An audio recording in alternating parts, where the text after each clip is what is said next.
સૌથી ચિંતાજનક સમાચાર અમદાવાદને લઈને પ્રાપ્ત થઈ રહ્યા છે।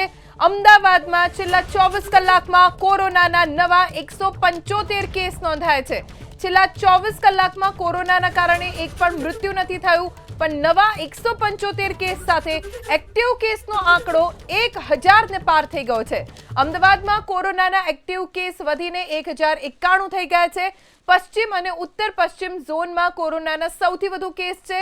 પશ્ચિમમાં 237, ઉત્તર પશ્ચિમમાં 229 એક્ટિવ કેસ, મધ્ય ઝોનમાં 23, દક્ષિણ પશ્ચિમ ઝોનમાં 126 એક્ટિવ કેસ, ઉત્તર ઝોનમાં 30, પૂર્વ ઝોનમાં 34 કોરોનાના એક્ટિવ કેસ છે, તો દક્ષિણ ઝોનમાં કોરોનાના 82 એક્ટિવ કેસ છે।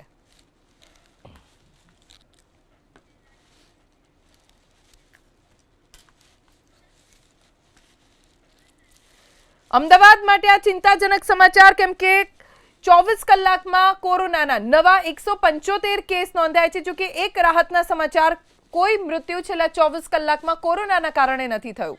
વધુ જાણકારી અમારા સંવાદદાતા કુશાંગ સોની પાસેથી પ્રાપ્ત કરીશું। કુશાંગ, કોરોનાના નવા આવતા કેસનો આંકડો વધ્યો છે, જો કે રાહતના સમાચાર, કોઈ મૃત્યુ છેલ્લા 24 કલાકમાં નથી થયું। આરોગ્ય વિભાગ કેટલું સતર્ક છે?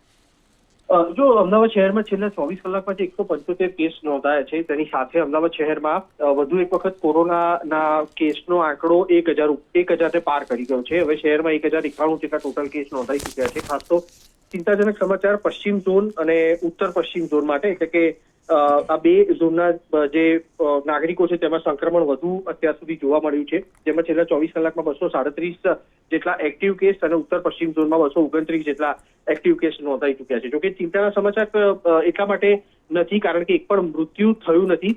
તબીબોની માનીએ, જે રીતના આપણે પૂછ્યું, તબીબોના મતે આ જે ઓમિક્રોનનો વેરિયન્ટ છે તેના કારણે આ ઝડપથી ફેલાઈ રહેલું સંક્રમણ છે, પણ મોતનો જે દર છે તે ઓછો છે અને હજી પણ આ જે કર્વ છે તે અપવર્ડ હોવાના કારણે હજી પણ કોરોનાના આંકડા છે તે વધશે। તે બાદ સ્ટેબલ સિચ્યુએશનમાં આંકડા રહેશે અને તે બાદ તેનો ડાઉન કર્વ શરૂ થશે। એટલે કે હજી પણ આગામી દિવસોમાં અમદાવાદ શહેરના નાગરિકોએ સાવચેતી રાખવાની આવશ્યકતા રહેશે, કારણ કે કોરોનાના આંકડા છે તે હજી પણ વધી શકે તેમ છે અને અલગ અલગ જે હોસ્પિટલો છે, સરકારી હોસ્પિટલો, તેમાં પણ એલર્ટ રહેવા માટે તબીબોને હાલના તબક્કે સૂચના આપવામાં આવી છે।